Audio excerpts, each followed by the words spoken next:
Bollywood cafe आज explain कर रहा है एक पॉलिश मूवी। ये मूवी पॉलिश फिल्म फेस्टिवल की अवार्ड विनिंग मूवी है। इस मूवी में एक मदर और एक सन के रिलेशनशिप को बखूबी उजागर किया गया है। अपने मॉम की ऊटपटांग हरकतों की वजह से एक बच्चा किस तरह से उस माहौल में अपने आप को संभालने की कोशिश करता है, देखेंगे हम इस मूवी में। पोलैंड के एक गांव में एक मॉम और उसका बेटा पैट्रिक रहते हैं। इस गांव की पॉपुलेशन बहुत ही कम है, लेकिन ये एक टूरिस्ट स्पॉट है। पैट्रिक के फादर यहाँ से कहीं दूर जॉब करते हैं, इसलिए मॉम और सन को हमेशा यहाँ पे अकेला ही रहना पड़ता है। पैट्रिक शुरू से ही यहाँ पे रहा है, इसलिए वो हमेशा से अकेला महसूस करता है। पैट्रिक के लिए उसकी दुनिया सिर्फ और सिर्फ उसकी माँ ही है। वो अपनी मदर के साथ ही हमेशा खेलता है, वो अपनी मदर के साथ ही साइकिलिंग करता है, वो अपनी मदर के साथ ही हमेशा स्विमिंग करता है, लेक के पास जाता है, गेम खेलता है। उसका कोई और फ्रेंड है ही नहीं। उसकी सारी दुनिया उसकी मॉमी है। वो अपनी मॉम के साथ अपनी गांव के पास चलने वाली ट्रेन के साथ रेस भी लगाता है और ये उनका डेली का रूटीन है। पैट्रिक की दुनिया जैसे उसकी मॉम ही है। पैट्रिक की सारी दुनिया उसके मॉम के इर्द गिर्द ही घूमती है। पैट्रिक और उसकी मॉम का रिलेशन ठीक वैसा ही है जैसा हर किसी बच्चे का अपनी माँ के साथ होता है। वात्सल्य से भरा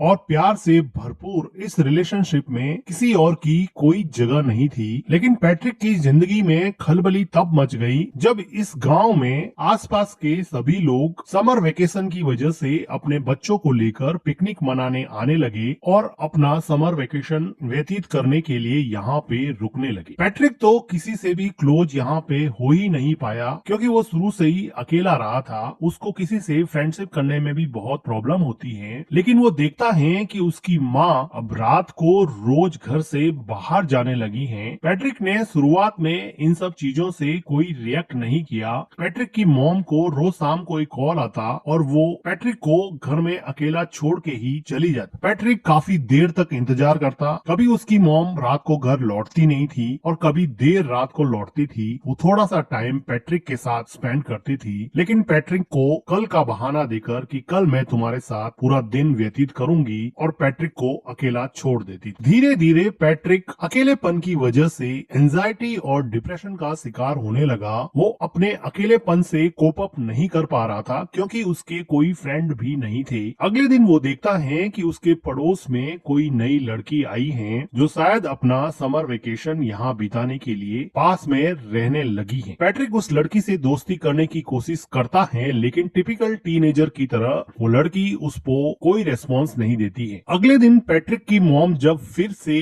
घर के बाहर जाने लगती हैं, तो पैट्रिक को बहुत बुरा लगता है और वो अपनी मॉम के ड्रेस पर जूस से भरा ग्लास गिरा देता है, जिसकी वजह से उसकी मॉम उस पर बहुत चिल्लाती है और उसको डांटने लगती है। वो उसके मन की हालत नहीं समझ पा रही थी कि वो अंदर से कितना अकेला फील कर रहा है, लेकिन जैसे उसको कोई फर्क ही नहीं पड़ता, वो अपनी ड्रेस चेंज करके फिर से शाम को अपने बॉयफ्रेंड से मिलने के लिए निकल जाती है। पैट्रिक अपनी मॉम का पीछा करता है। वो देखता है कि कहाँ जाती है। कुछ देर जाने पर उसको पता चलता है कि वो हमेशा अपने एक बॉयफ्रेंड से मिलती है। पैट्रिक को अपनी मॉम के पीछे जाते समय एक हिरण का बच्चा दिखता है जो अकेला सड़क पर घूम रहा था। ये डायरेक्टर का मेटाफर है कि किस तरह से हिरण के बच्चे को भी उसकी माँ ने अकेला छोड़ दिया है और वो इस सुनसान से जंगल में अकेला घूम रहा है, जैसे कि पैट्रिक भी अपनी माँ के बिना इस पूरे गांव में पूरे समर वेकेशन में अकेला पड़ गया है। पैट्रिक को हिरण के बच्चे को देख के जैसे कुछ सांत्वना मिली और वो अगले दिन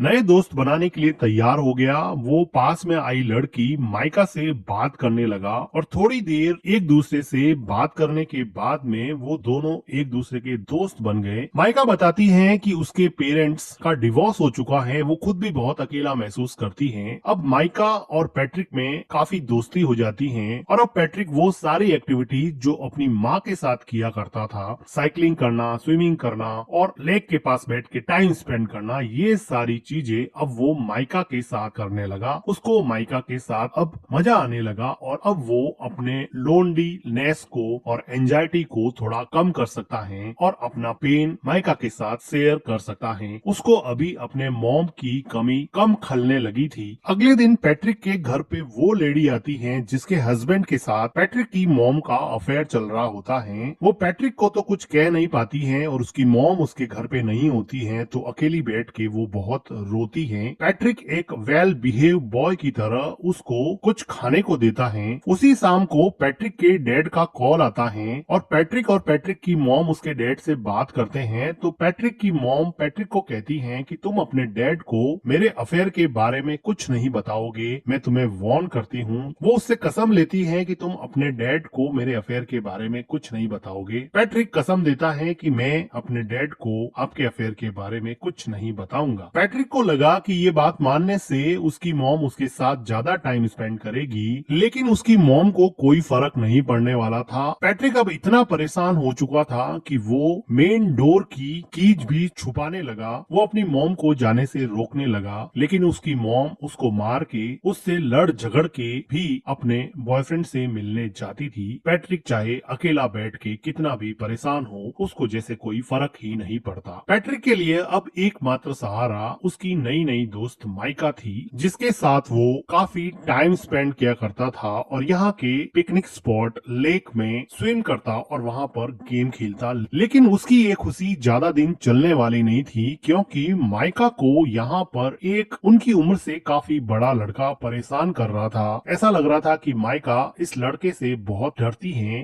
पैट्रिक इतना छोटा था कि इस गैंग से माइका को बचाने के लिए वो कुछ भी नहीं कर पाया, लेकिन उसको मन ही मन बहुत हर्ट हुआ, क्योंकि वो लड़का माइका को वार्न कर रहा था कि तुम इस लड़के से नहीं मिलोगी, तुम सिर्फ मेरे से ही मिलोगी। उसी रात को पैट्रिक अपनी मॉम का जब पीछा कर रहा था तो वो देखता है कि माइका और वो बड़ा लड़का एक दूसरे के साथ काफी टाइम स्पेंड कर रहे हैं, जिसको देखकर पैट्रिक को लगा कि अब उसकी जिंदगी वापस से अकेलेपन का शिकार होने वाली है। वो काफी मायूस हो जाता है। वो घर पर भी काफी टाइम तक अपनी मॉम का वेट करता। जब देर रात उसकी मॉम घर पे आती तो पैट्रिक उससे अपना टाइम मांगता, लेकिन वो थक हार के सो जाती और पैट्रिक उसकी मॉम के आने के बाद में भी अकेलेपन का ही शिकार रहता। अगले दिन सुबह पैट्रिक को माइका मिलती है और वो माइका को पूछता है कि क्या उस लड़के ने तुम्हारे साथ कोई जबरदस्ती की थी। तो माइका जैसे डर गई हो और वो डर के मारे वहाँ से भाग के घर में चली जाती है। पैट्रिक उसको जाके पूछता है कि हुआ क्या, मुझे ये तो बताओ।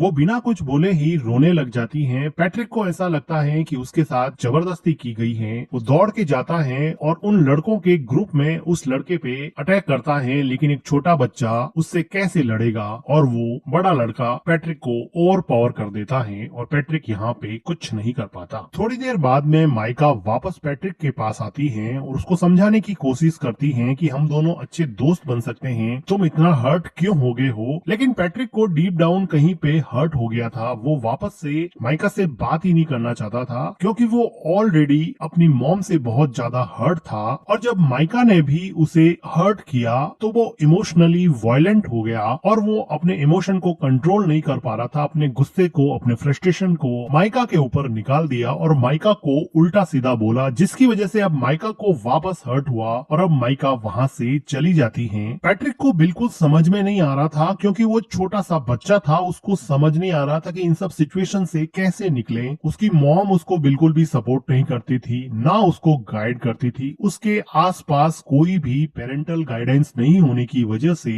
वो अपनी ही दुनिया में जो उसको समझ में आता वो करता जाता और उसके अंदर अनस्पोकन इमोशंस का एक ऐसा गुब्बार बना, जिसकी वजह से वो बुरी तरह से फ्रस्ट्रेट हो गया। उसी रात को पैट्रिक की माँ घर पे रोती हुई आती है। ऐसा लग रहा था कि उसके बॉयफ्रेंड के साथ उसका झगड़ा हुआ है या फिर ब्रेकअप हो गया है। पैट्रिक की मॉम काफी दिनों तक उदास रहती है, लेकिन पैट्रिक अपनी मॉम को अपने पास में देख के काफी खुश रहने लगा है। वो अपनी मॉम की काफी केयर करता है। एक रात अचानक उसके डैड वापस लौट आते हैं और दोनों के लिए बहुत सारे गिफ्ट लाते हैं। पैट्रिक को अब लगा कि अब उसका समर वेकेशन बहुत अच्छे से निकलेगा, क्योंकि उसके डैड ने उससे प्रॉमिस किया था कि मैं समर वेकेशन तुम्हारा साथ में बिताऊंगा। अभी एक अच्छी फैमिली की तरह खूब अच्छा टाइम स्पेंड करते हैं और पैट्रिक अपने मॉम और डैड को एक साथ देख के बहुत खुश होता है और उसका लोनलीनेस जैसे धीरे धीरे गायब होने लगा था, उसकी एंजाइटी कम होने लगी थी। तो एक रात पैट्रिक के डैड चेस खेलते हुए उससे पूछते हैं कि क्या तुम्हारी मॉम मेरे जाने के बाद में किसी से मिलती थी या रात को लेट आती थी। लेकिन पैट्रिक ने अपनी मॉम को प्रॉमिस किया था कि वो उसका राज किसी को नहीं बताएगा, इसलिए वो अपने डैड को अपनी मॉम के अफेयर के बारे में कुछ नहीं बताता है, लेकिन उसके डैड को इस बात पे डाउट हो जाता है क्योंकि पैट्रिक की मॉम का बिहेवियर काफी चेंज हो गया था। उसी टाइम पे पैट्रिक के घर पे माइका आती है और वो उससे बात करने के लिए कहती है। माइका के कहने पर पैट्रिक उसके साथ साइकिलिंग पे जाता है और लेक में स्विम करने के बाद में माइका उसको बताती है कि अब मेरा समर वेकेशन खत्म होने को है, मैं यहाँ से चली जाऊंगी। माइका को पैट्रिक को हर्ट करने पर काफी दुख लग रहा था, लेकिन पैट्रिक अब इसमें कुछ ज्यादा कर नहीं सकता क्योंकि अगर समर वेकेशन खत्म होगा तो माइका को जाना ही पड़ेगा। वो अपने घर पहुंचता है और वो देखता है कि सीढ़ियों पर वही लेडी जो थोड़े दिन पहले उसके घर आई थी वो सीढ़ियों से नीचे उतर रही है।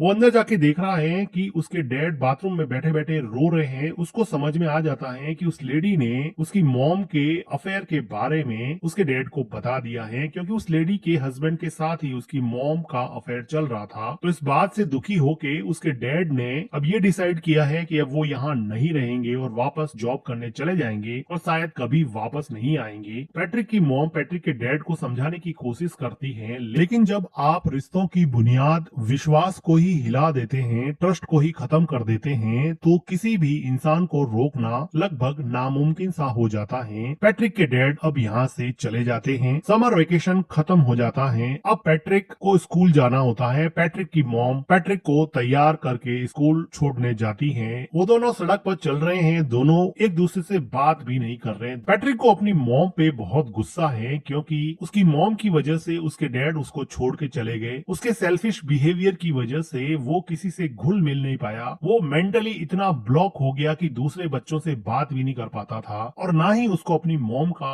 प्यार मिलता। अब वो रेलवे ट्रैक को क्रॉस करने वाले हैं। उसकी मॉम आगे जा रही है, बच्चा पीछे छूट जाता है, जो कि डायरेक्टर का मेटाफर है कि आप अपनी जिंदगी में आगे बढ़ रहे हो और बच्चों को आपने पीछे छोड़ दिया है। और इन दोनों के बीच में न जाने कौन सा इमोशनल आउटब्रस्ट रूपी ट्रेन आके आपके सपनों को, आपके अपनों को कब कुचल दे पता नहीं चलेगा। उसकी मॉम पीछे मुड़ के देखती है कि पैट्रिक पीछे रह गया है। वो ट्रेन को देख के डर जाती है, रोने लगती है कि उसके बच्चे का क्या होगा। अचानक से ये मोमेंट उसको रियलाइज कराता है कि उसकी जिंदगी में कौन इम्पोर्टेंट है, उसकी जिंदगी का अहम हिस्सा कौन है। वो आदमी जिसको वो रोज मिलने जाती है, या फिर वो हस्बैंड और उसका बेटा जो हमेशा उसके साथ थे, साथ खड़े थे। वो खूब रोती है। उसको रियलाइज होता है कि शायद उसकी जिंदगी का ट्रैक अब उसे चेंज करना पड़ेगा। और इसी के साथ ये मूवी एंड हो जाती है। मूवी का एक्सप्लेनेशन अगर आपको अच्छा लगा हो तो वीडियो को लाइक कीजिए, हमारे चैनल को सब्सक्राइब कीजिए and thank you for watching.